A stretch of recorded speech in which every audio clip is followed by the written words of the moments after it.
Now, the enchanted pool. Now, what do you understand by the word enchanted? And enchanted means charmed, delighted. So, this pool is an attracting pool. You can understand from here. Delighted, which makes you feel very happy, right? So, charm pool. So, this is the story about the enchanted pool. Let us begin with the lesson right now.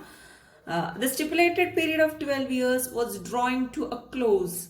One day, a deer was rubbing itself against a sage's fire kindling motor, and as it turned to go, the motor got entangled in its horns, and the frightened animal fled wildly with it into the forest. In those days, matches were unknown, and fire was kindled with pieces of wood by mechanical friction.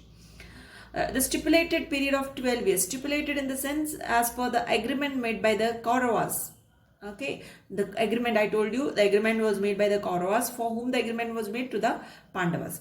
So the stipulated period of 12 years. So as per the stipulated period, as per their agreements, as per the agreement made by the Kauravas, the Pandavas had to spend 12 years in the forest.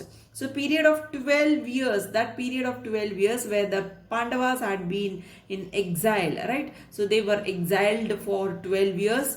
So that time was drawing to a close. It was coming very near. So it was nearly time for them to go back to their kingdom. One day a deer was rubbing. So at that time, so this happened during those days. So it was very near for them. They were about to complete their exile and they were about to return back. So here one day a deer was rubbing itself against a sage's fire kindling motor. So one day it so happened that they saw a deer. A deer came to the forest and it was rubbing itself against sage's fire kindling. So it was rubbing its body. You know, animals, when they feel itching, what they do, they rub against the rock, or they rub against on the tree trunk. So over here the deer was rubbing its body on a fire kindling motor. Fire kindling motor in the sense wood which is used for burning purpose. So on that wood it was rubbing its body, and as it turned to go and as it was about to move from there after rubbing its body, the motor got entangled. This wood, one of the log from there got entangled, got stuck up, or you can say got twisted in its horns, the horns of the deer. You know, the horns of the deer, they are not always straight, isn't it? So they have different shapes. So in that horns, the one of the log piece got entangled, got twisted inside it, and the frightened animal, so when it got twisted, the animal got scared about it, scared about the wood, the log piece. Frightened animal fled wildly with it. So it started running. It started running at speed with it into the forest. It ran into the forest. So in those days, matches were unknown and fire was kindled with pieces of wood by mechanical friction. So this was the time wherein fire, how people used to produce fire, people used to fire. That is what it has been said. Matches were unknown. So people never had matches to light any fire. So how they used to produce fire? They used to produce fire, and fire was kindled. Kindle means to bring forth, or you can say produce. So they used to produce fire with pieces of wood by mechanical friction. Mechanical pieces of wood in the sense they used to rub the pieces of wood and they used to produce fire. Mechanical friction is manually they used to do this. Manually they used to rub one object to another object, or the surface of it against another, the surface of another object. They used to rub and they used to produce the fire. So this you might have all learned in your science or in your history also. You might have heard about it. So those were the days when they used to rub things and they used to produce the fire. Alas, the deer is running away with my fire kindler, shouted the sage, and rushed towards the Pandavas for help in his distress. So the sage who saw the deer running with the motor which got entangled in its horn. Actually, the deer was not really running with it. The deer was scared, so it was running with due to the fear, because it got twisted in the horns of the deer. So on seeing this, the sage came running to the Pandavas for help. And he came sadly, he told this to the Pandavas. The deer is running away with my fire kindler. So this is what, with my fuel wood, the deer is running away, he shouted, the sage said. And he went to the Pandavas for help in his distress. In his distress means in his extreme worries. The Pandavas pursued the animal, but it was a magic deer which sped in great leaps and bounds, decoying the Pandavas far into the forest and then disappeared. Worn out by the futile chase, the Pandavas sat in. Okay, I'll just stop it over here and I'll explain this part and then we'll move to the next. The Pandavas pursued the animal, but it was a magic deer. Pursued means the Pandavas pursued in the sense the Pandavas chased. The Pandavas went to follow. They followed the deer, but it was a magic deer. It was not a normal deer as such. It was a magic deer. And what did it do? The deer which sped in great leaps and bounds. So it started running with full speed in great leaps. It started taking long steps and bounds it took, and it just disappeared. Okay, this decoying the Pandavas. Decoying means misleading them.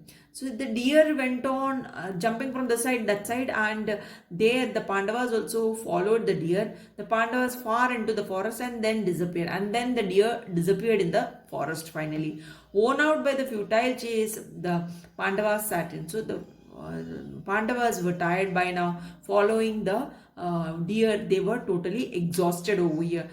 Worn out by the futile in the sense which was a pointless chase. They were running after the deer and the deer was running from one end to some other end and confusing the Pandavas, the route even. So misleading them. So that is why it is said as a pointless chase. So following the deer, which was a pointless chase, because whatever they were intending, what were they intending over here? They were intending to catch the deer to get the fuel wood, but nothing worked out over here because it disappeared in the forest and then they were left out.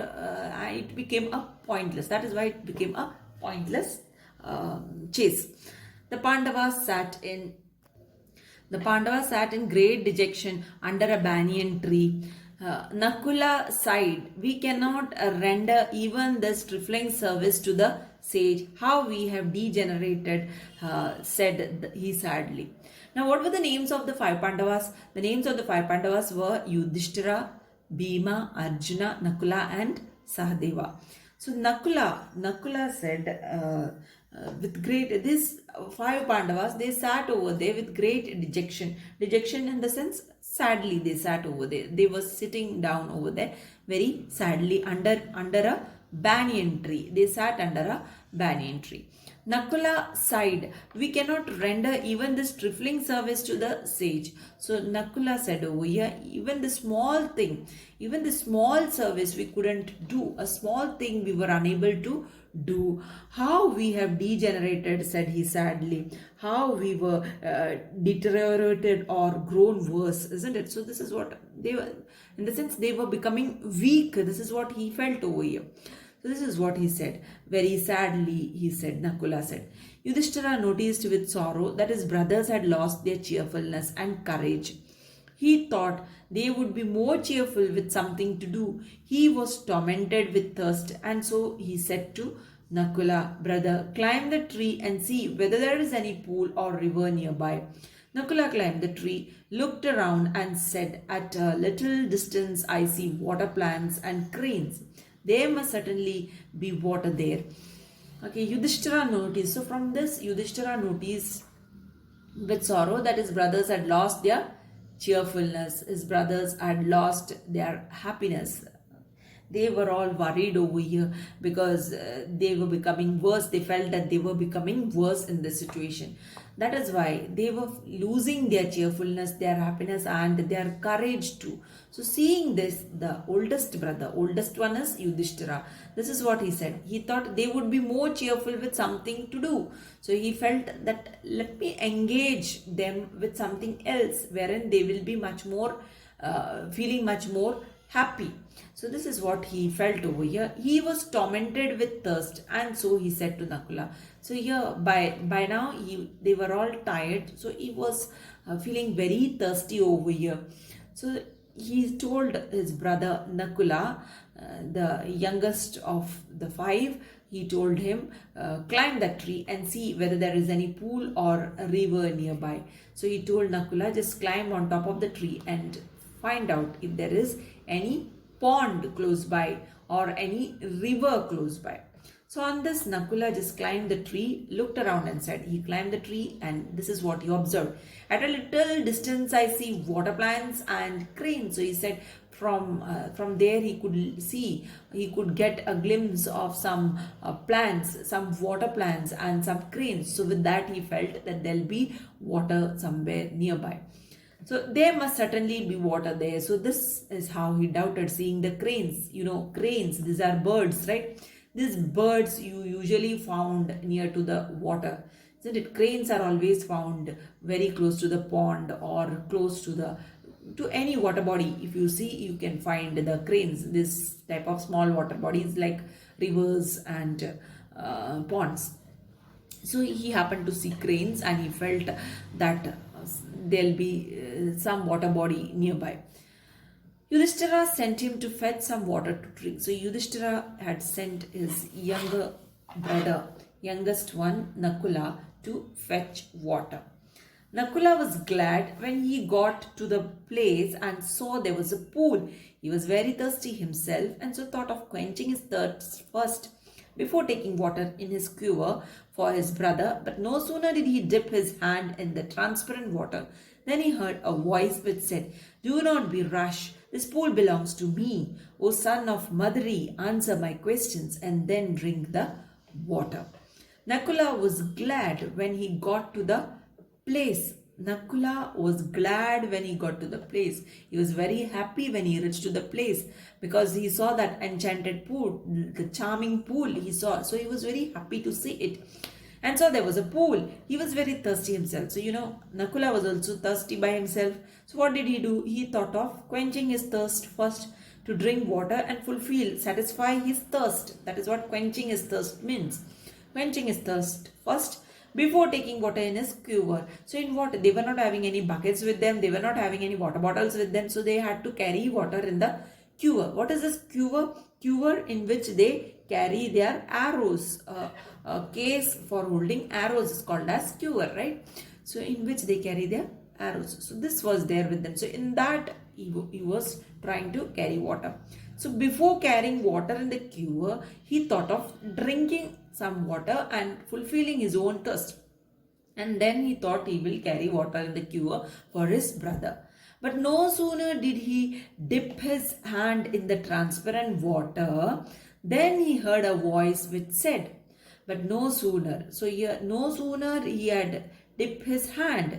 He had dipped his hand in the transparent water. He had put his hand in that transparent water. That very moment, as soon as he had put his hand in the transparent water, what he heard? He heard a voice. And what voice? Which said, "Do not be rash." So don't be rash, the voice said. "This pool belongs to me."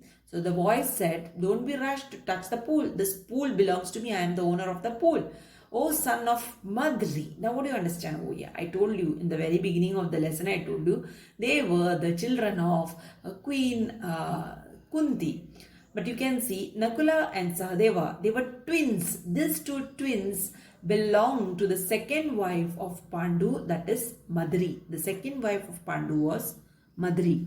Okay, so all the five were taken together and they were brought up by Kunti because their mother had to give her life when after the death of Pandu, King Pandu, when he dies, their mother, that is Madri, had to give her life.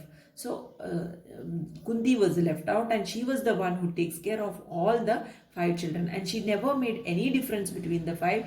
She loved Nakula more than the others. Even though Nakula was Madari's son, she loved him more than all the other four. "O son of Madari, answer my questions and then drink the water." So this is what has been said. Son of Madri, the voice said, you answer my questions and then you think of drinking the water. This is what the voice told him. Okay, let me stop it over here and I will continue the lesson in my next class. Thank you very much.